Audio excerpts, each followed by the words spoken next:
Halo semuanya, kembali lagi di PTE Podcast. PTE, Yes I am on fire, unstoppable. Oke, di episode 3 ini saya akan membersamai di episode 3 kali ini. Perkenalkan, nama saya Muhammad Adel Farji sebagai host di episode 3 kali ini yang akan membahas terkait salah satu konsentrasi di pendidikan teknik elektro bersama dosen yang paling sepuh nih, udah lama di PTE yang mengajar khususnya di konsentrasi listrik tenaga. Yaitu, mari kita kenalkan, yaitu Bapak Dr. Tasma Sucita ST MT IPM. Tepuk tangan dulu buat.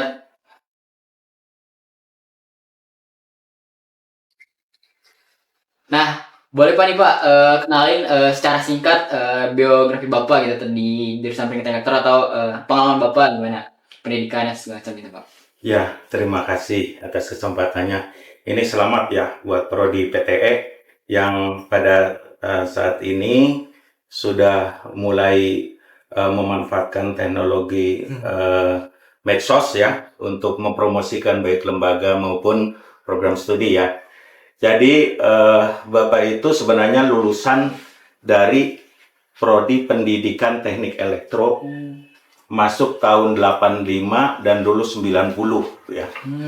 Kemudian pada kurang lebih 2 bulan ya, Bapak lulus Agustus, Oktober Bapak sudah diterima jadi dosen di PTE. Jadi sebelum wisuda itu Bapak sudah tinggal nunggu SK ya gitu. Jadi Bapak jadi dosen di sini itu mulai 1 Januari 1991. Jadi sampai sekarang mungkin ya kurang lebih 34 tahun lebih ya, hampir 35 tahun lah gitu. S1 Bapak itu 2 ya. Ya jadi yang dari UPI itu kan dulu namanya gelarnya itu Dr. Andes ya. Kemudian tahun 97 sampai 2000 Bapak itu meneruskan S1 kedua di Unjani ya. Jadi itu juga ada semacam rekognisi, tapi 3 tahun juga gitu ya. Jadi di sana dapat gelar ST Teknik Elektro juga. Kemudian pada tahun yang sama Bapak juga lulus dari Teknik Elektro UGM. Ya, jadi 98 sampai 2000. Jadi Bapak S1 dengan S1 kedua dengan S2 itu paralel ya. Walaupun di Jogja, satu di Cimahi itu bisa ternyata. Jadi itu bisa. Nah, itu jadi kalau kita dengan sungguh-sungguh serius itu pasti bisa ya.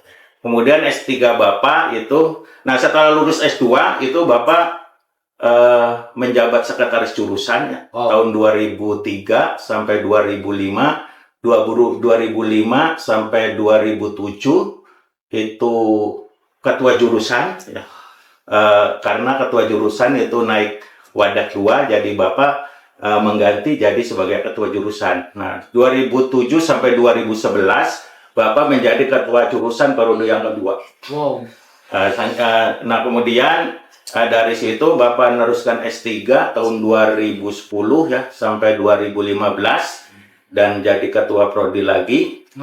Itu jadi tahun 2019 sampai 2023. Setelah itu Bapak pengen stop jadi dosen biasa saja gitu, pengen ngajar yang benar. Di samping itu Bapak juga pernah ngajar di beberapa perguruan tinggi sebenarnya ya, gitu. Di antaranya ada di Unjani, ada di ATB, ada di STMI itu, dan Bapak juga pernah kuliah di Ilmu Komputer UI sebenarnya. Itu pra S2 tahun 95-96, tapi mau S2-nya karena biaya di sana sangat tinggi, jadi Bapak lebih cenderung pindah ngambil S2-nya di UGM ya. Tapi Bapak juga pra S2 lagi di UGM itu tahun 97-98. Jadi pada saat krisis moneter itu Bapak sebenarnya lagi di UGM gitu, lagi S2 di UGM. Studi Pak ya gitu.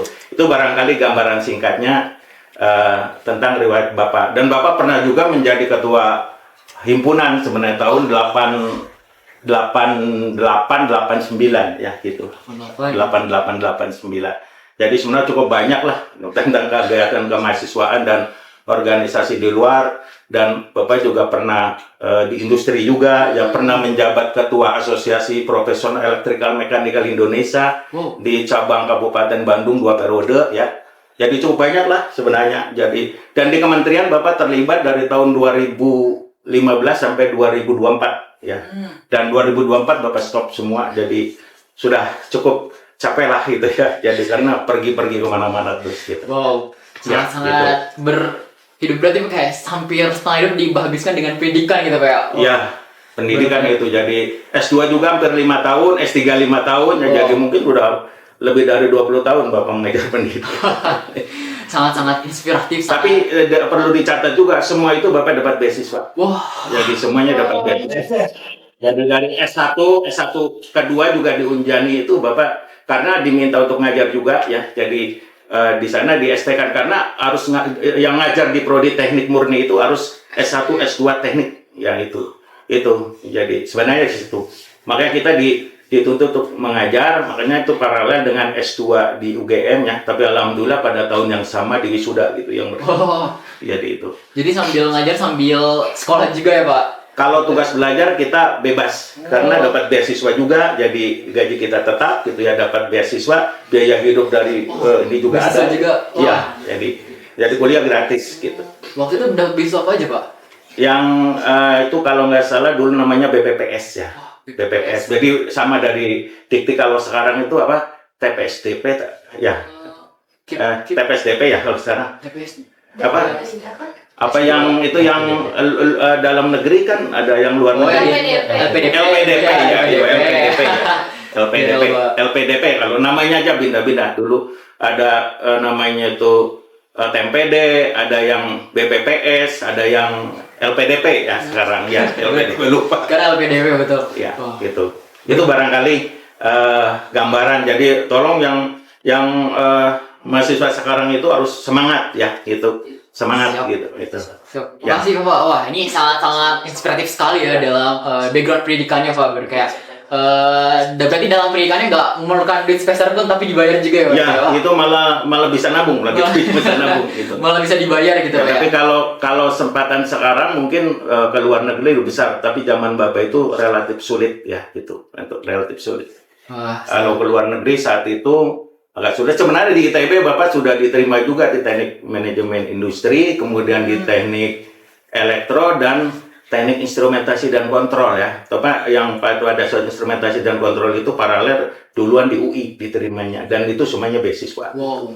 Jadi akhirnya ngambil di UI ya. Berarti itu beasiswa dari pemerintah semua ya Pak? Iya, dari Dikti lah gitu, ya pemerintah. Dan pengalaman di Fasilkom itu saat itu mungkin S1-nya bisa 1:100 ya. Kalau masuk di Fasilkom UI tahun 95-96. Sangat-sangat ketat banget. Ya. Apalagi waktu masih masa-masa krisis waktu ya, itu pemerintahan Indonesia. Wah, oke. Sangat-sangat inspiratif ya. Kita kasih tepuk tangan dulu terkait judul Bapak. Benar-benar kita ini benar-benar sangat inspiratif sekali buat kita para mahasiswa, khususnya masih pendidikan teknik elektro untuk terus karena pendidikan dapat merubah hidup ya Pak. Benar-benar. Iya, betul. Ya karena ilmu kan. Karena ilmu itu kan. Ya. Kalau ingin hidup dunia kan ingin bahagia hidup di dunia harus dengan ilmu. Hidup bahagia di akhirat dengan ilmu, ingin bahagia dunia akhirat terus dengan ilmu, bukan dengan uang gitu. Gitu. Jadi intinya ilmu. Jadi dengan ilmu itu kita mudah-mudahan hidup itu akan menjadi mudah gitu, dan kita bisa pindah kemana-mana itu mudah gitu. Tuh, ingat kita hidup dengan ilmu. Oke guys. Oke Pak, kita selanjutnya bakal bahas nih Pak terkait konsentrasi listrik tenaga Pak. Ya, boleh. Cuman sebelum masuk terkait pembahasan listrik tenaga, mau menanya dikit-dikit loh Pak. Ya, terkait listrik tenaga. Selama Bapak menempuh pendidikan, selama Bapak menjadi dosen, pernah nggak sih Bapak kesetrum gitu? Oh. Kesetrum gitu. Kalau kesetrum itu ya kita orang elektro ya, apalagi sudah masuk ke listrik misalnya, mau tidak mau kita harus berani gitu ya. Dan kalau misalnya pernah kesetrum, jangan sampai kapok lah istilahnya gitu ya. Yang paling lucu itu sebenarnya Bapak waktu praktek ya di semester 1 gitu ya, kadang-kadang di tempat kos, karena kita belum mengerti, karena Bapak dari SMA dulunya, backgroundnya ya SMA. Jadi kadang-kadang kita tidak berpikirnya kan masih belum ini ya, jadi meraba-raba lah gitu. Jadi kadang-kadang antara paksa dengan netral itu di saklar itu pada saat disambungan itu nyambung gitu. Iya. Jadi akhirnya jepret lagi dan itu kan di tempat kos itu sempat ya sampai yang punya kos tuh beberapa kali kok kenapa gitu, padahal kita lagi praktek seperti itu. Dan yang namanya kesetrum ya pastilah gitu ya. Cuma kita harus hati-hati saja ya. Justru kita belajar di elektro itu karena listrik itu kan seperti dunia virtual lah, gitu ya. Jadi sebenarnya tidak kelihatan tapi ada gitu. Nah, kita harus ada ilmunya gitu ya. Jadi kalau misalnya ada kaitan dengan listrik, ya kita harus ada antisipasi untuk listrik itu apa? Itu pakai isolator. Ya, artinya benda-benda isolator kan kita sudah belajar lah di material itu kan. Jadi ada konduktor, ada isolator, ada semikonduktor dan sebagainya itu. Makanya itu ya itu. Oke, wah ini berarti pas waktu jadi mahasiswa gitu Pak ya? Jadi mahasiswa dan yang setelah itu juga sering juga kadang-kadang masang lampu ya lupa gitu ya. Jadi kadang-kadang kakinya basah segala macam terus. Nah itulah salah satu hal yang kadang-kadang kita cara memasang saklar itu harus hati-hati ya karena kalau tidak hati-hati malah yang diputus di sambung itu adalah netralnya bukan pasa. Kalau netral akhirnya apa? Pasa itu masih ada di ini ujung lampu itu. Kalau kita misalnya ganti lampu dan tangan kita nempel di konduktor ya salah satu itu pasti kesetrum. Itu biasanya gitu.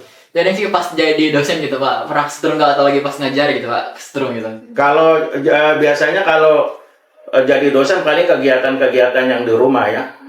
Pernah terjadi di listrik di rumah itu mungkin karena ada penyambungan pasangan baru di tetangga dan PLN kayaknya memutus begitu nyambung yang tadinya pasa jadi netral, yang netral jadi pasa. Nah, sehingga peralatan listrik di rumah itu, contohnya Magicom ya, pada saat kita megang pada nggak diinikan, itu kesetrum. Nah, ini hampir semua lampu-lampu karena itu berubah, jadi berubah yang ke MCB itu netral ya, yang ke PHB ini langsung itu malah yang pasa gitu. Jadi itu sangat berbahaya. Akhirnya Bapak rubah lagi itu, ya rubah lagi di PHB setelah KWH ya. Karena sistem sekarang sebenarnya itu kan sudah pakai LCB ya. Jadi LCB itu jadi walaupun masuk ke KWH itu netralnya, tapi tetap meteran jalan gitu. Kalau dulu dengan begitu kita bisa nggak usah bayar, apalagi pakai sistem token. Kalau sistem token itu kan sebenarnya kalau kita misalnya tidak membeli kan berarti tidak ada, tapi itu listrik bisa jalan karena yang pasanya kita langsung, yang melalui KWH itu netral gitu.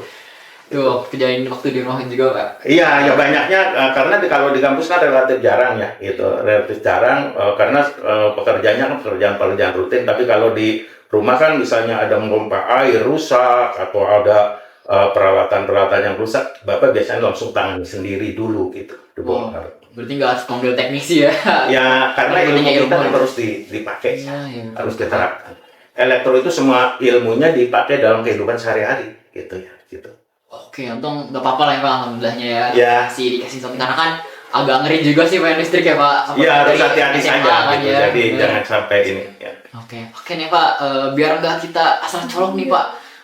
Kasih gambar dong Pak, kalau misalnya negara ini tuh tubuh manusia, anak listrik negatif ini apanya sih Pak? Jantungnya atau apanya gitu Pak? Ya kalau misalnya ini setrum nanti yang arah kan ke jantung ya, nanti jantung. Jadi nanti ke jantung dan itu biasanya ada kadar standar ya, berapa tegangan, berapa detik atau berapa milidetik manusia itu bisa bertahan gitu. Jadi besar kecilnya tegangan itu berpengaruh juga terhadap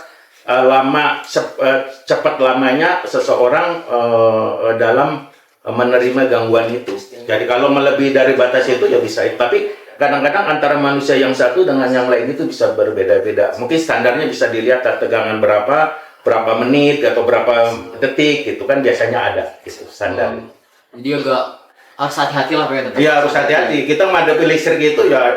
Walaupun kita orang listrik, mereka tidak istilahnya tidak tahu bahwa ini orang listrik atau tidak, tapi kita orang listrik itu harus tahu bagaimana cara menjinakkan listrik, gitu, kan seperti itu. Ya, masih juga karena emang agak berbahaya juga lah Pak untuk manusia. Ya sangat berbahaya, bukan berbahaya lagi, sangat berbahaya karena itu banyak kan orang ya terutama ya pada saat misalnya ini pengalaman yang sudah. Kalau misalnya memasang pompa air di dalam sumur, gitu ya, dalam sumur itu hati-hati. Kadang-kadang di atas itu harus betul-betul ininya tuh listriknya betul-betul off, gitu. Karena orang di dalam sumur yang misalnya terus di atasnya tiba-tiba di-connect listriknya langsung ke bawah kan sudah nggak bisa itu dan itu sering terjadi.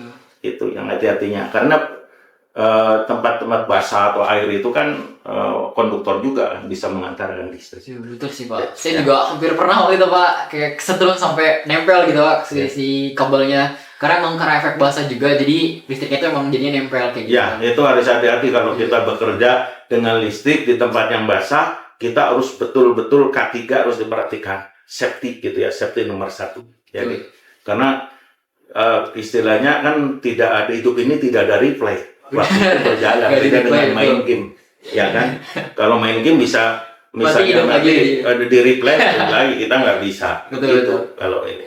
Jadi harus Ya kita harus hati-hati lah. Kita walaupun orang elektro jangan gegabah bahwa listrik tidak bisa, karena listrik tidak tahu. Kita yang harus tahu bagaimana menjinakkan listrik atau mengatasi pekerjaan-pekerjaan yang berkaitan dengan listrik. Apalagi sekarang PLN kan ada PDKB ya, perbaikan dalam keadaan bertegangan. Jadi konsumen tidak diputus, tapi kita tetap melakukan perbaikan. ada ininya. Itu ada sekarang ya, makanya itu. Wow, sangat agak mengerikan juga ya. Tapi teman-teman harus tetap jaga kesehatan dan keselamatan dalam apapun, dalam khususnya lagi menggunakan listrik atau segala macam gitu ya. Khususnya di listrik rumah, karena kan agak ngeri-ngeri juga kan, apalagi listrik PLN gitu Pak. Seperti yang ada denda segala macam kalau rusak gimana gitu Pak ya. Oke, kita masuk ke konsentrasinya nih Pak. Ada nggak sih Pak? Kan anak-anak tuh rata-rata misalnya dari SMA nih Pak, kan masih belum pernah terjun terkait listrik tenaga gitu Pak. Ada nggak sih Pak tips-tips untuk masuk listrik tenaga biar teman-teman itu nggak gambarnya tuh serem-serem gitu? Karena kan dari SMA biasanya rata-rata tuh, wah ini masuk listrik tenaga yang tegangannya tuh bervolt-volt tinggi, bahkan kilovolt gitu Pak. Kan banyak yang takut terkait masuk LT karena tegangannya mainnya tegangan tinggi lah istilahnya, takut kesetrum, takut ya itu, makanya mungkin ada beberapa anak SMA yang masuk Telkom aja kayak Mas, karena mungkin nyari aman gitu Pak. Ada nggak sih Pak tips-tips terkait yang takut mau masuk LT tapi ya pengen tapi takut bermain tegangan tinggi gitu Pak?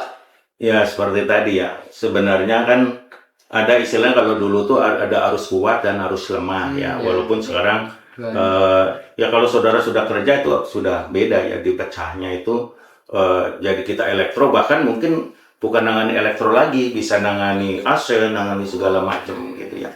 Nah berkaitan dengan kiat-kiat, kalau orang filosofinya orang listrik ya, karena Bapak pernah di industri juga yang menangani tentang listrik itu.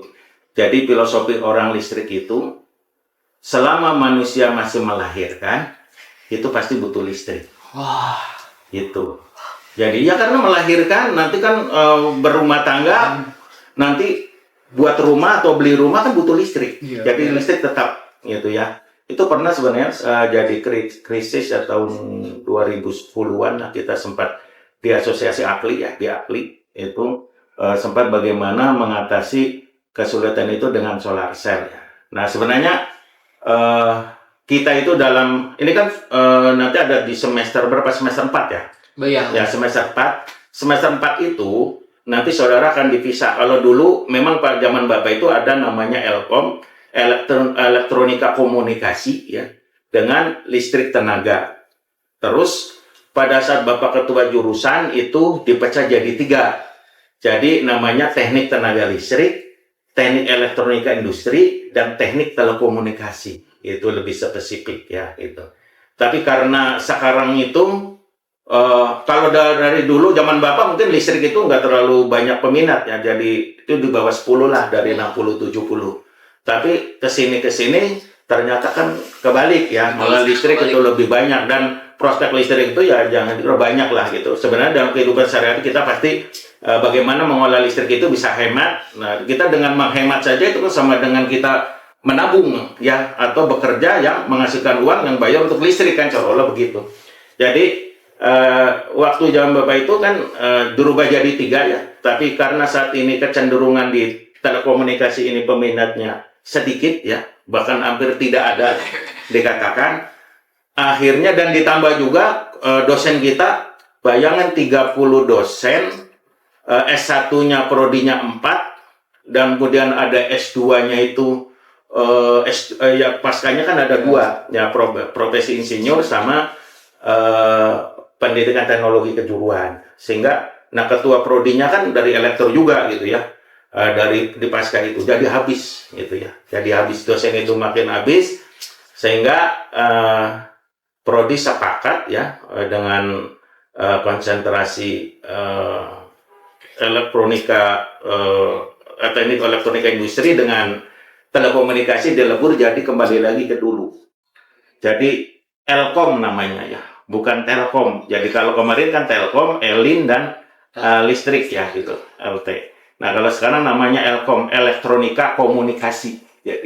Jadi elektronika itu adalah peralatannya ya, kemudian komunikasi itu berarti ini hanya komunikasi datanya itu yang sekarang ini. Jadi itu orientasinya ke sana. Jadi itu mudah-mudahan ya dengan dua prodi ini bisa seimbang ya antara listrik dengan Elkom ya gitu, dengan Elkom prodinya. Jadi nggak ada prodi yang tidak ada peminatnya gitu. Memang idealnya harusnya dari awal gitu, dari awal itu sudah prodi gitu. Jadi misalnya teknik tenaga listrik itu prodi aja dari awal, jadi bersaing masuk prodi. Atau misalnya teknik telekomunikasi, mungkin di beberapa perguruan tinggi lain seperti di Politeknik misalnya, dia ya teknik telekomunikasi ada, teknik tenaga listrik ada, teknik elektronika ada, teknik komputer dan informatika ada gitu. Jadi dia tersendiri. Bahkan prodi pembangkit tenaga listrik juga ada gitu. Jadi pembangkit tenaga listrik itu ada. Di kita kan energi terbarukan gitu. Jadi sebenarnya energi terbarukan itu salah satu sistem pembangkit. Sistem pembangkit atau penghasil tenaga listrik yang ada di kita gitu.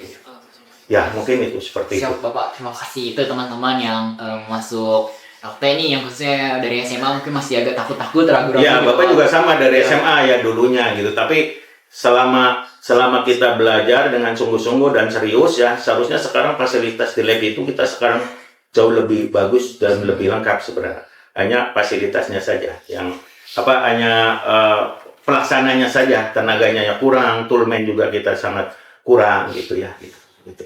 Wah, itu jadi dari teman-teman yang mau masuk LT nih gak usah takut gitu, Pak. Gak usah takut, yang penting dari teman-teman mau belajar ya, mau praktik gitu, apalagi sekarang lab udah banyak alat-alatnya gitu bisa Ya, dipraktikkan kayak gitu. Jadi biar sekalian ngulik-ngulik, karena kan ketakutan mungkin ketidaktahuan, Pak ya. Jadinya takut, belum pernah terjun langsung, jadinya tebang-bayang masih general gitu, Pak. Ya. Jadinya ya udah takut masuk LT gitu. Jadi teman-teman harus belajar di lab, terus maksimalkan lab juga, Pak ya. Ya, Karena kan betul. kita orang teknik juga gitu, Pak, benar.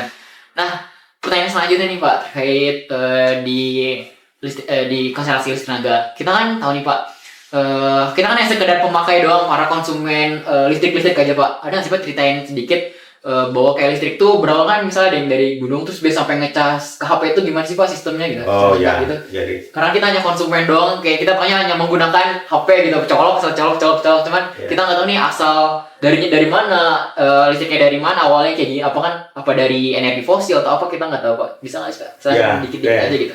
ini belum penjurusan ya. Iya, Jadi betul. kalau penjurusan belum ada kuliah Bapak. Nanti kalau ada kuliah Bapak namanya itu sistem pembangkit tenaga listrik. Nanti akan jelas di situ. Jadi listrik kita itu ya nanti istilahnya fase-fasenya itu jadi dibagi 3 ya.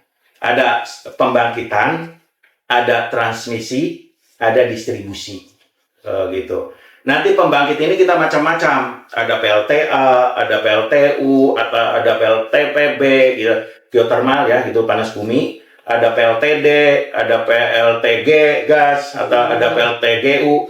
Makanya biasanya nanti di perkuliahan sistem pembangkit itu kita ada perkuliahan yang di industri, gitu ya. Kita kunjung di industri, nanti penyampaian materinya langsung oleh teknisi langsung, ahlinya di industri, jadi saudara bisa tanya dan sebagainya.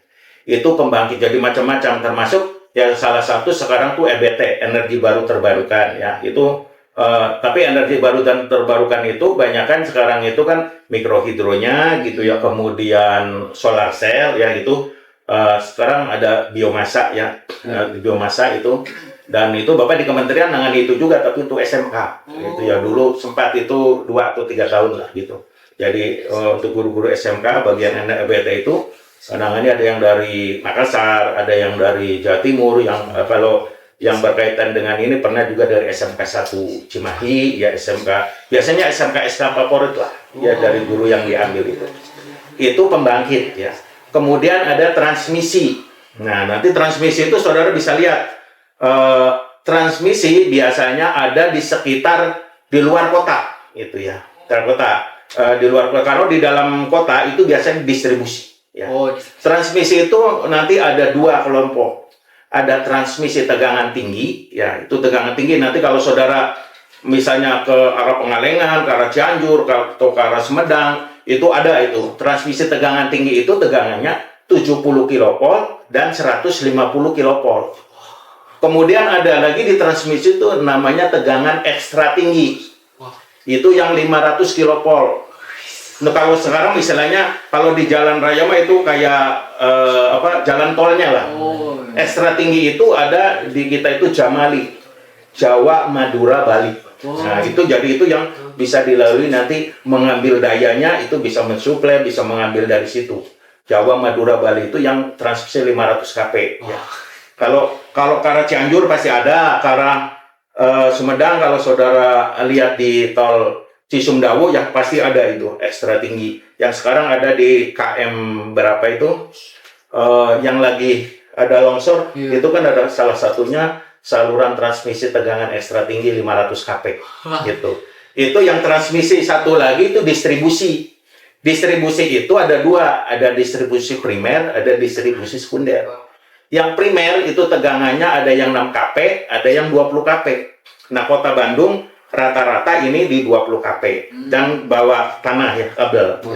Kalau di luar kota itu seperti arah Pengalengan, mungkin ini masih ada yang 6 kV, 6 kV gitu. Nah, nanti kalau di Bandung Utara ini ada gardu induk Bandung Utara atau yang dikenal dengan gardu induk Cilimus. Itu yang dari 150 kV. 150.000 volt atau 150 kV, nanti turun itu di distribusi primer namanya, itu 20 kV ya. Jadi kalau di Kota Bandung distribusi itu primernya itu 20 kV. Seperti UPI ini, UPI ini pelanggan 20 kV termasuk. Nah, jadi itu yang 20 kV, yang nanti ada gardu-gardu termasuk di sini, di samping gedung ini ada gardu tembok itu dari 20 kV turun ke 380 220 ya. Nah, nanti kan kita belajar rangkaian listrik tuh, ya kan, sudah belajar, udah kan kemarin ya, sudah belajar ini rangkaian 2, sistem 3 fasa, itu kan ada 3 fasa 4 kawat, ya itu, nanti di distribusi sekunder dari trafo-trafo di pinggir jalan atau di gedung UPI yang masuk ke gedung itu, nanti ada yang sistem 3 fasa, ada yang 1 fasa. Kalau kita bebannya butuh sistem 3 fasa, ya nanti 4 line masuk ke situ. Tapi kalau yang di rumah itu hanya 2 line, ada netral dengan fasa. Mungkin fasanya bisa fasa R, fasa S, atau fasa T. Nah itu, yang listrik yang di kita ke rumah itu ya 220 itu dari situ. Gitu, jadi kan udah sampai 220 ya gitu. Nanti masalah kebutuhan nanti dan sebagainya itu kan nanti sesuaikan dengan ini. Karena kita ada di rumah-rumah kita itu kan, atau yang rumah kos dan sebagainya masuk itu rata-rata ya 220 volt. Tuh. Kan sudah tahu, jadi dari pembangkit itu ada di Saguling, ada di Cirata, ada di Jatiluhur, ada di Kamojang gitu ya. Nah, pembangkit sekarang paling banyak itu adalah PLTU untuk baseload ya. Jadi sekarang arah ke EBT mungkin ya. Perlu nanti ditanyakan atau dijelaskan barangkali EBT, mungkin nanti aja ya gitu, silakan. Kalau nanti ada memang pertanyaan tentang EBT ya bisa juga dijelaskan nanti. Ya barangkali itu, jadi dari pembangkit sampai ke rumah kita itu melalui beberapa proses. Itu namanya itu interkoneksi. Ya, jadi jaringan sistem listrik kita itu sistemnya interkoneksi. Tergabung dari beberapa pembangkit, ditampung, nanti disalurkan sesuai kebutuhan. Gitu. Jadi ya, ditampungnya di masing-masing gardu gitu Pak ya? Iya, ya nanti ditampung di 500 kV, nanti disalurkan ke gardu-gardu. Ya, namanya gardu induk biasa. Gardu induk itu adalah dari transmisi, nanti di gardu itu terjadi penurunan tegangan atau stop down ya. Jadi stop down trafo gitu ya. Nah, Pak, kalau di Kota Bandung sendiri itu biasanya listriknya dari sumber mana sih, Pak? Yang di mana? Di Kota Bandung khususnya gitu. Kota Bandung itu nanti ada jadi posnya itu ada dari transmisi ya. Jadi transmisi ini yang masuk di Kota Bandung rata-rata di 150 kV. 150 kV, nanti dari Bandung Utara nanti ke Braga, sentralnya itu di Braga. Jadi nanti kalau saudara misalnya mau PI di PLN di distribusi Kota Bandung, pasti nanti apakah nanti ada di Bandung Utara Braga, ada Bandung Barat Braga, dulu namanya itu ada East, West, North, South ya. Jadi Bandung Selatan tapi Cigareleng. Cigareleng sampai Braga bagian selatan, utara ini nanti ke barat dari Gardu Induk Cimahi ya ke barat, nanti Bandung Timur juga ke Braga, jadi sentral Braga. Nanti di Bandung Utara ini bisa juga ke arah Lembang gitu ya. Oh, Gitu. setelah di Braga ya, setelah ya. Ya itu namanya switching ya. Kalau dulu namanya spindle. Jadi spindle itu adalah gardu saklar yang ada di sana. Jadi kalau ada gangguan supaya mudah untuk mengatasi gangguan. Dan sistemnya sekarang sudah pakai SCADA, Wah, Supervisory Control and Data Acquisition. Jadi itu sistem otomatis ya. Beda dengan zaman Bapak tahun 87-an dulu waktu menyusun tugas akhir ya, itu masih masih DCC namanya, Distributed Control System ya. Jadi itu biasanya karyawannya setelah ada sistem SCADA ya mungkin banyak PHK ya, banyak PHK karena dikurangi.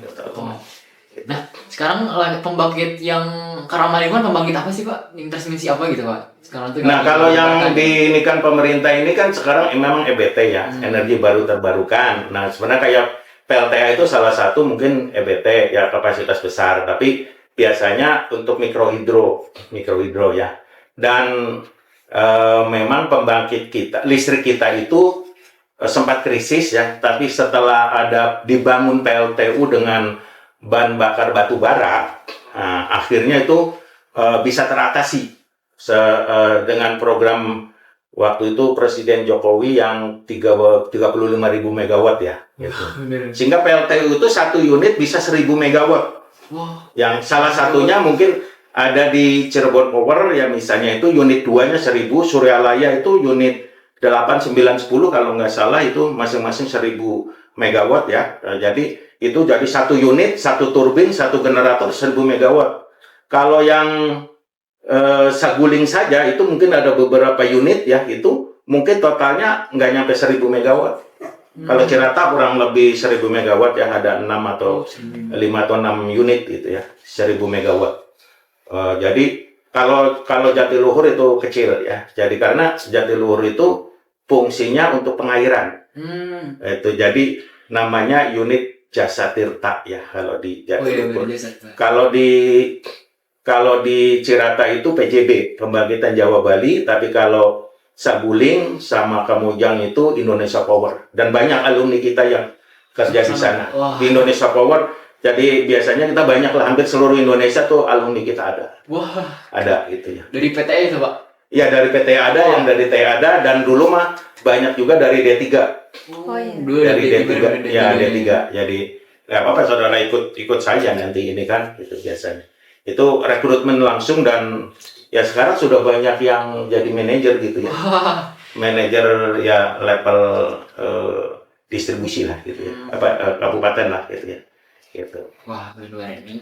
Ya jadi jangan khawatir lah gitu ya. Gitu. Karena selama kita belajar dengan tekun dan kita harus ulet dan ya doa juga ya gitu kan. Karena Bapak juga sama dari kampung kan dulunya, tidak berpikir dulu akan kuliah di perguruan tinggi, bahkan misalnya sampai S2, S3 gitu ya gitu. Apalagi ngajar di perguruan tinggi sekarang kan, dulu tidak terpikir gitu. Jadi yang penting lulus kuliah, udah kerja gitu aja gitu mikirnya. Ya. Memang intinya kita belajar giat ya Pak gitu. Iya, harus semangat saja. Betul. Kita hidup itu harus berjuang gitu ya, berjuang semaksimal mungkin. Perjuangan dan doa, usaha dan doa gitu ya. Masalah hasil kan urusan yang di atas itu kan gitu. Kita tugas kitanya berusaha gitu ya, dan berdoa gitu. Itu saja kan, jangan menentukan hasil, karena kalau kita menentukan hasil nanti akan kecewa. Iya gitu. Hasil itu biarin aja, sudah ada yang menentukan gitu. Karena tugas kitanya berusaha dan berdoa gitu aja. Wah, sangat-sangat keren ini. Saya baru tahu itu Pak terkait biasanya cuma pakai sebagai konsumen doang, pakai listrik gitu. Itu baru tahu bahwa ada tahapan-tahapannya, ada transmisinya. Iya, makanya nanti kan harus belajar nanti supaya dan harus sungguh-sungguh. Biasanya kalau dengan Bapak nggak bisa. Ya mungkin saudara ikut latihan itu dan termasuk mata kuliah yang lain juga Bapak tetap disiplin. Nggak bisa main-main. Betul ya. Tapi harus bersyukur itu ya. Gitu. Walaupun sekarang masa terkekang, tapi nanti kan setelah lulus hasilnya dan berasa akan gitu ya. itu. Benar. Wah ini tuh teman-teman ya, jangan hanya pakai doang, harus tahu nih bahwa listrik itu berasal dari mana, bahwa banyak pembangkit gitu ya yang bisa menghasilkan listrik seperti itu, Pak. Oke Pak, mau nanya juga nih, selama Bapak mengajar kan selama kurang lebih tadi 35 tahun Pak ya? Ya 35 tahun lah kurang lebih gitu 35 ya. tahun ya Kak. Ada nggak sih Pak terkait proyek-proyek mahasiswa yang masih ngerjakan proyek mahasiswa yang terkait membangkit listrik mini buat desa-desa gitu? Ada nggak sih Pak yang selama Bapak jadi dosen gitu? Ya, jadi sebenarnya kalau menangani pekerjaan itu kita karena penelitian kita itu kan relatif bukan by research lab ya gitu kebanyakan. Tapi kita sebenarnya itu pernah membuat pembangkit mikrohidro, kemudian hybrid dengan solar cell itu sebenarnya sekarang masih ada itu di lab itu. Kalau saudara lihat, cuma sekarang mahasiswa jarang lihat ke lab itu ya, relatif jarang. Jadi sangat sayang gitu. Dan Bapak juga sangat sayang melihat di lab itu sering sepi. Bahkan lab digunakan, padahal fasilitasnya Bapak itu sampai 3 tahun ya. 3 tahun itu dari PLCA HMI ya, kemudian instalasi dan motor-motor listrik itu 3 tahun rata-rata 100 jutaan. Wow. Itu ada itu alatnya. Dan sekarang jarang Bapak melihat jarang dipakai. Dan kita punya alat tegangan tinggi juga itu yang untuk penguji tegangan tembus breakdown tegangan tinggi sampai 100 kilovolt. Wow. Itu ada itu alatnya di sana. Itu sampai 100 kilovolt. Jadi bayangin, gambarin saya ngobrol aja dengan dosen Polban, di Polban hanya sampai 30.000. 30.000. Kita sampai 100.000 gitu. Jadi kita sebenarnya sudah bagus, hanya ya itu tadi setelah dosen pengelola pensiun sekarang regenerasinya agak susah. Ditambah semua sibuk ya. Sibuknya itu karena banyak yang dosen-dosen sekarang double dengan menjabat. Sedangkan kita di UPI kan tahu kalau menjabat itu tuntutan kinerja seorang pejabat ya sampai level prodi itu sangat berat gitu. Tekanannya sangat berat gitu. Makanya Bapak sudah 2023 sudah nggak ingin ngajar saja lah, kita ingin ngajar. Jadi mungkin di akhir ini pengen berbagi ilmu saja. Pengen berbagi ilmu saja karena mungkin ilmu kan pernah pengalaman di industri dari beberapa ini jadi banyak lah. Tinggal kita bagaimana ini kita terapkan transfer ke mahasiswa. Itu saja. Dan sesuai dengan ini kan jadi mudah-mudahan ilmu yang Bapak berikan itu misal nanti bisa bermanfaat, itu kan bekal juga. Jadi untuk jadi sedekah jariah. Gitu. Karena ilmu bisa jadi salah satu sedekah jariah juga itu. Jadi kita mudah-mudahan itu.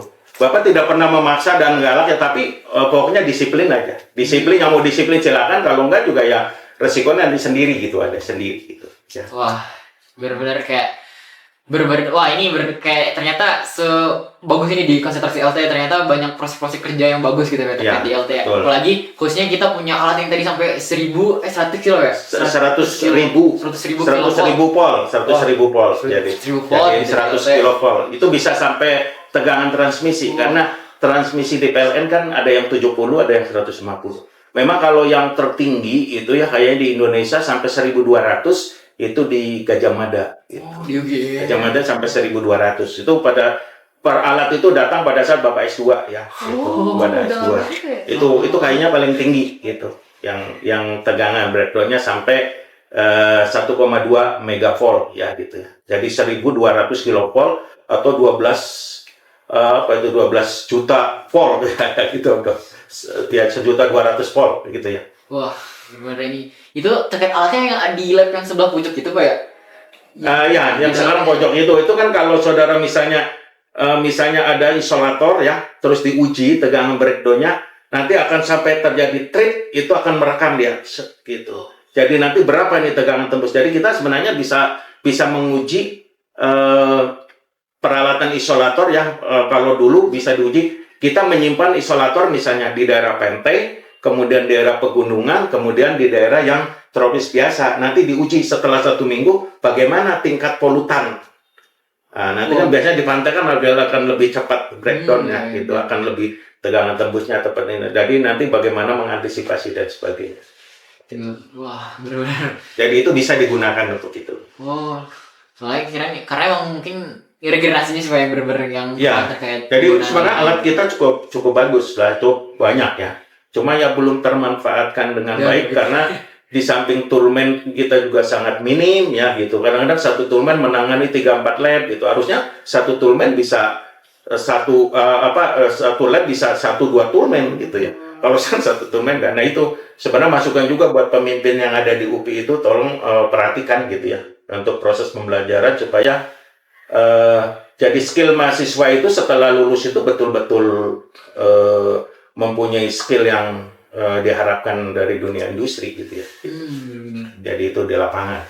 Wah, sangat benar-benar keren ya. Oke Pak, sebelum kita masuk ke segmen baru nih Pak, ada nggak sih Pak terkait kata-kata dulu terkait konsentrasi di LT kayak gimana sih Pak? Apakah mau pesan-pesan ke mahasiswanya atau kayak gimana gitu Pak? Ya intinya begini saja. Kalau kita sudah memutuskan sesuatu ya, ini kan baru semester berapa ini? 4 ya? Semester ganjil sekarang semester 3 ya. Semester 3 ya. Nanti di semester 4 saudara itu harus betul-betul memilih karena itu adalah pilihan hidup ya. Jadi seolah-olah nanti pilihan hidup itu saudara nanti apakah masuk ke teknik tenaga listrik atau ke elektronika komunikasi. Nanti elektronika komunikasi sekup kedepannya mungkinnya udah begini. Teknik tenaga listrik ini harusnya nanti konsentrasi lebih detailnya tuh lebih banyak ya, ke kontrol terutama karena nanti kita ada power elektronik ya. Jadi elektronika daya itu sistem kontrolnya, kemudian ya seperti nanti ada PLC, ada CNC dan sebagainya itu banyak. Itu termasuk nanti pemanfaatkan kita masuk juga kayak microcontroller, microprosesor gitu masuk juga gitu. Jadi seharusnya pengembangan nanti malah kalau nanti saudara terus di S2 itu bisa lebih spesifik. Oh iya. Ya nanti itu kan sebenarnya ke elektronika kita harus memahami juga. Nanti kan istilahnya ada saklar itu kan ada saklar manual, ada semi otomatis dan ada otomatis. Otomatis itu yang sekarang dikenal dengan IoT ya salah satunya. Bapak tahun 93 itu sudah bekerja nangani dengan security alarm system ya. Jadi satpam membuat instalasi satpam gitu. 93 dalam zaman dulu belum ngetren internet gitu. Jadi Bapak pernah kemana-mana dan itu teknologi sensor passive infrared, vibration, smoke detector, heat detector itu Bapak sudah menjual dan memasang gitu ya dengan ini. Itu pernah gitu jadi itu. Siap, makasih Pak. Oke, kita mau ke segmen baru Pak. Kayak kita mau game cepat nih Pak. Bapak nanti jawab. Saya nanya ke Bapak, nanti Bapak jawab cepat ya Pak. Ya. Oke. Untuk pertanyaannya yang pertama, Bapak pilih harus AC atau harus DC? Ya kalau kita orang dengan tinggi yang bisa harus kalau harus milih ya harus AC gitu ya namanya ini. Dan walaupun nanti tidak lepas juga harus DC. Oke, nanti lebih cepat aja Pak. Kan? Ya, Cepatan aja Pak. Oke, milih pembangkit listrik tenaga air atau pembangkit listrik tenaga surya? Ya surya lah itu ya yang lebih ini. Oke, lebih baik kerja di lapangan outdoor atau lebih baik di ruangan? Kalau Bapak di lapangan. Oke, di lapangan. Next, lebih milih jaringan raksasa atau pembangkit mini? Ya lebih baik di raksasa lah gitu ya. Banyak memanfaatkan yang lain kan, gitu, memanfaatkan untuk lain. Benar-benar. Jadi lebih bermanfaat. Oke Pak, Ya. cukup. Oke, next lanjut Pak. Mau nanya alasan-alasan dulu nih Pak terkait Bapak yang pilih tadi terkait yang pertama. Kenapa pilih arus AC sama arus DC? Kenapa pilih arus AC gitu Pak? Ya kalau arus AC listrik itu kan dasarnya semua dari AC. Kan untuk di DC itu kan ada dua cara ya. Ada secara mekanik, ada secara elektronik. Gitu. Jadi sumber generator itu asalnya AC. Gitu. Nah DC itu kan sebenarnya seperti komputer, ini pengembangan dari DC itu sebenarnya dari elektronika terus bisa jadi komputer. Jadi sumber listrik awalnya dari AC ya, kemudian di DC kan itu bisa secara mekanik, biasanya itu dengan komutator. Nah, sekarang dengan elektronik itu menggunakan dioda. Jadi sekarang teknologi tentang semikonduktor itu ya, seperti lampu, TV. Sekarang TV sudah 30, 50 in itu kan diangkat sendiri bisa. Zaman dulu 30 in saja harus 2 orang keberatan gitu. Ya, karena teknologinya udah beda gitu. Ya itu jadi kena AC ya awalnya memang listrik AC gitu ya. Oke, yang selanjutnya pilih pembangkit listrik tenaga air atau pembangkit listrik tenaga surya tadi apa ya? PLTS nih? Ya sebenarnya kalau dari surya itu praktis saja. Oh, Jadi praktis praktis untuk ini ya. Kalau air kan eh, kita memerlukan air itu sangat berat persyaratannya. Karena apa? Kalau musim kemarau kita solokan bisa pakai mikrohidro. Musim kemarau airnya nggak ada, nggak jalan dong. betul betul. Ya kan? Seperti kita ini, sebelum ada PLTU, kita itu di musim-musim kemarau itu sering ada pemadaman rumah itu. Karena apa? Jatiluhur, Cirata, Saguling, airnya tuh susut. Jadi misalnya di sana ada 5 pembangkit yang bisa jalan hanya 3. Gitu. Jadi pada saat peak load, beban puncak itu biasanya jam 4 sampai jam 8, jam 9 malam ya gitu. Nanti tak padam itu. Karena apa? Kebutuhan listrik tinggi ya, pembangkitnya kurang. Jadi akhirnya dipadamkan kan. Yang dipadamkan apa? Ya perumahan, karena bayarnya murah. Ya kan kalau industri atau bisnis kan bayarnya mahal, nggak akan mungkin dipadamkan gitu. Jadi itu, jadi kalau solar cell itu kan kita sebenarnya bisa praktis ya gitu. Dan hanya memang yang agak lebih mahal itu di baterai gitu ya. Sama seperti mobil-mobil listrik. Jadi orang listrik sekarang prospeknya itu listrik itu sekarang motor listrik, mobil listrik, sepeda listrik, kereta listrik semuanya. Jadi itu lahan buat saudara sebenarnya. Pengembang ini baru di Jawa, Madura, Bali, belum di Sumatera, belum di Kalimantan, belum di Sulawesi. Itu lebih luas pengembangannya. Tantangannya lebih berat dan ya jangan khawatir lah gitu, masalahnya jangan kita di Jawa aja gitu. Mungkin penduduk Indonesia 60-70% di Jawa aja gitu ya. Itu kan. Oke, Pak, next selanjutnya. Tadi kan pilih kerja di lapangan atau di dalam ruangan. Bapak pilih ruangan, kenapa nih, Pak? Di lapangan. Di lapangan apa di dalam Karena ruangan? Bapak nggak bisa kerja di belakang meja itu nggak bisa. Karena dari dulu juga, bahkan hidup Bapak itu mungkin lebih banyak di jalan. Oh, Itu ya, lebih banyak di jalan gitu. Karena dari kuliah di UI, kemudian di sini terus kerja di mana-mana, bahkan Bapak itu kalau di kementerian mungkin seminggu 2-3 kali terbang gitu. Itu pasti gitu. Jadi kadang-kadang baru datang, ada ini lagi, packing lagi, pergi lagi gitu. Kadang-kadang ya ke Surabaya, ke Bali, ke mana-mana gitu. Jadi sering kadang-kadang ya Bapak kalau dari kementerian ke Surabaya, ke ini saja ke Jogja dengan ke Semarang aja pakai pesawat gitu. wow. Kecuali Jakarta kan susah dari Bandung ya gitu. Itu Jakarta, Bandung kan pakai kereta ya. Itu dulu masih pakai Pariangan ya. Tapi karena ada WUS kan gitu. Jadi tapi yang nggak tahu walaupun berkasus sekarang gitu. Di Indonesia memang kayak gitu ya gitu. Banyak kasus ya. Banyak kasus dan ujung-ujungnya ya korupsi juga gitu ya. Di kita mungkin negara kita itu paling kacau gitu. Aduh, agak ngeri sih, Pak. Ya artinya gitu, memang realistis harus saudara baru mau menghadapi, tapi insya Allah ke depan itu mudah-mudahan lebih baik. Itu kalau Allah sudah menghendaki itu kun peyakun gitu, insya Allah gitu ya. Sekarang contohnya misalnya ada Purbaya kayak begitu, salah satu mudah-mudahan gitu ya gitu. Ada KDM misalnya yang pro kerakyat gitu, yang betul-betul mau menginikan masyarakat, seperti kayak Jaksa Agungnya juga alhamdulillah gitu ya, sekarang sudah betul-betul nggak mau disuap gitu, yang mudah-mudahan itu berkembang ya gitu. Oke, next selanjutnya, Pak. Yang tadi pertanyaan terakhir, Bapak pilih, tadi kan ada pilih raksasa nih, jaringan raksasa. Kenapa sih, Pak, daripada milih pembangkit yang mini gitu ya? Iya, kalau jaringan raksasa kan ya kita misalnya ya jaringan atau dari listrik aja ya misalnya. Interkoneksi itu kan gabungan dari beberapa pembangkit. Ya, contoh begini. Kota Bandung butuhkan listrik misalnya 100 gigawatt misalnya ya. Gitu. Kan nggak ada pembangkitnya di sini. Ya kan? Makanya kita bisa mengambil dari beberapa pembangkit yang ada, termasuk misalnya ada interkoneksi itu 500 kP tegangan ekstra tinggi Jamali, Jawa, Madura, Bali.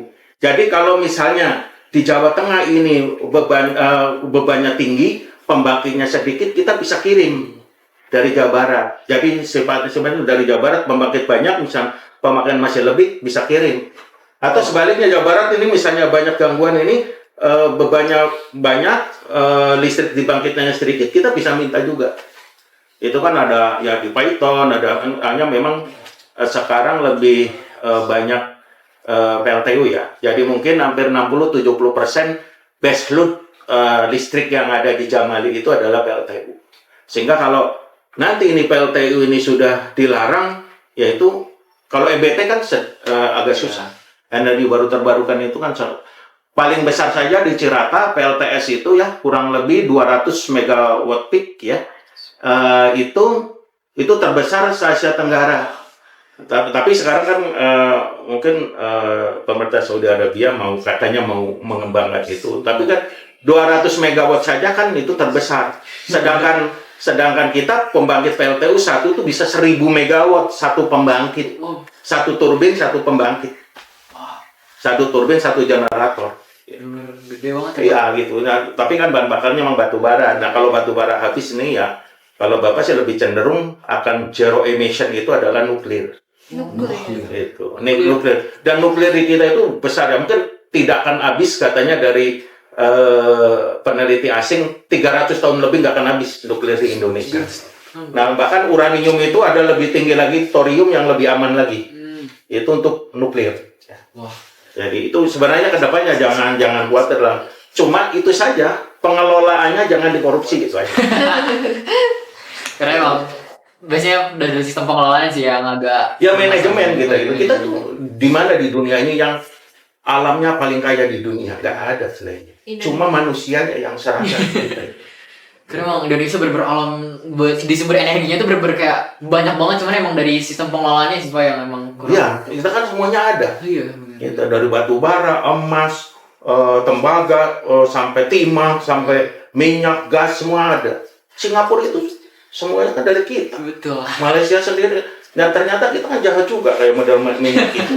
Minyak itu kita mentah dijual ke Singapura, kita beli nanti dari Singapura. Itu kan bodoh-bodohnya. Jadi makanya pemerintah yang kemarin diminta Pak untuk APBN ngambilnya dari rakyat pajak. Pakaian alam nggak tahu dinikmati oleh sekelompok mereka. Itu aja pajak di kita dipaksa-paksa ya, dikorupsi juga buat pejabat. Amang rumit sih Pak dari sistem Ya, pejabat. ya itu manajemen. Manajemen, Ada ya. Bapak juga manajemen. Karena padahal sumber daya kita kan banyak gitu terkait energi gitu. Ya, manajemen yang kurang.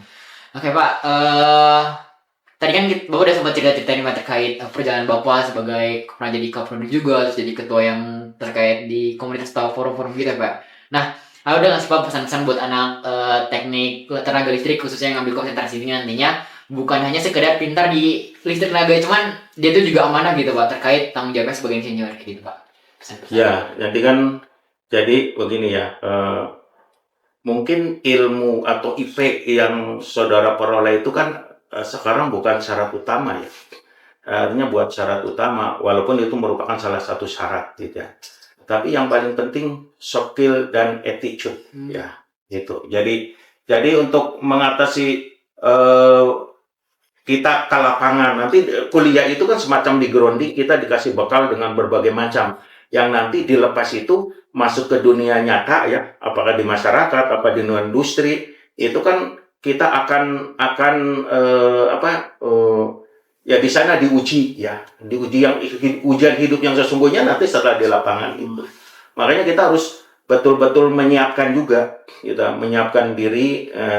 Nanti masalah pekerjaan yang paling penting itu di kita yang paling sulit disiplin.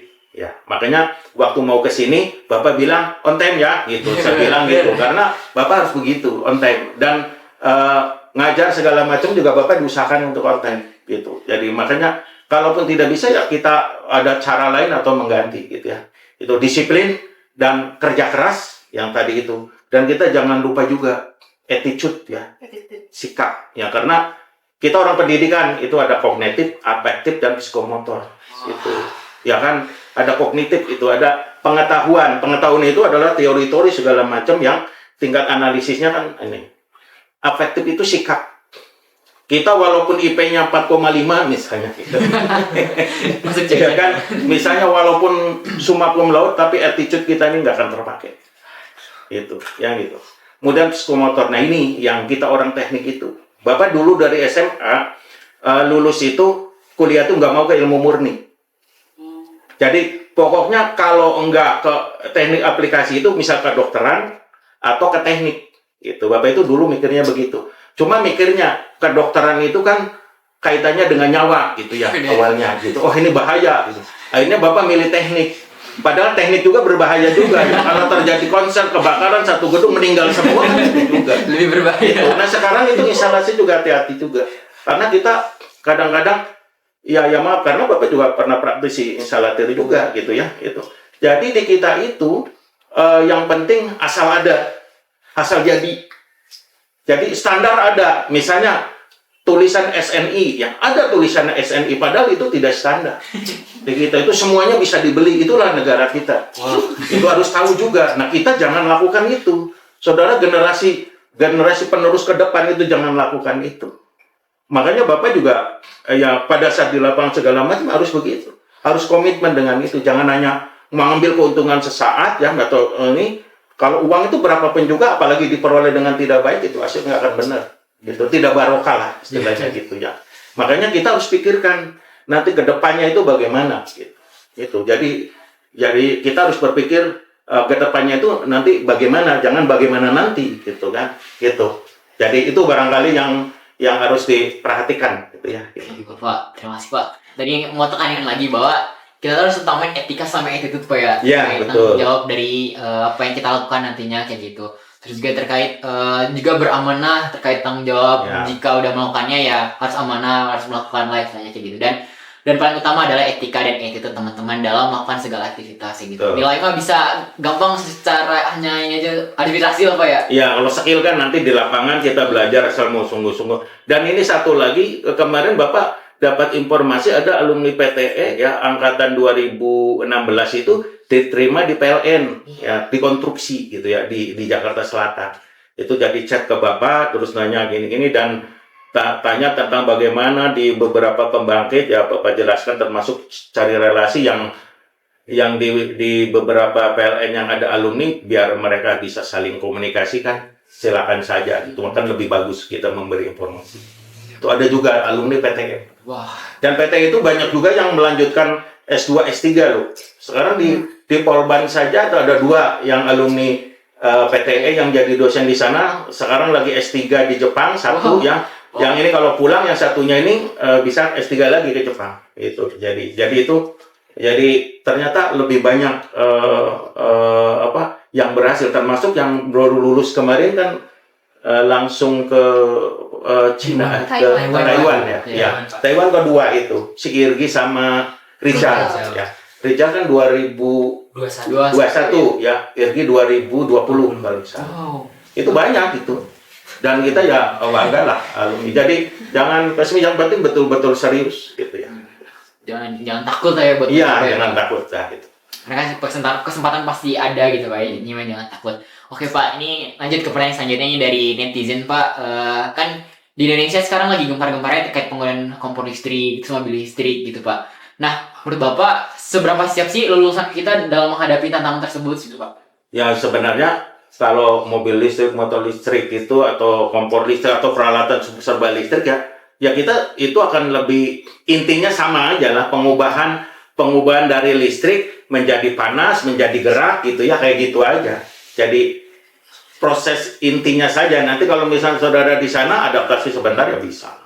Gitu sebenarnya. Adaptasi sebentar, paling begini teknisnya karena vendor dari beberapa perusahaan kan nanti punya otoritas sendiri ya, otoritas masing-masing. Jadi nanti kita adaptasi sedikit itu pasti bisa. Apalagi sekarang di Subang kan mau ada pabrik mobil listrik ya, yang itu membutuhkan kurang lebih 18.000 sarjana teknik elektrik.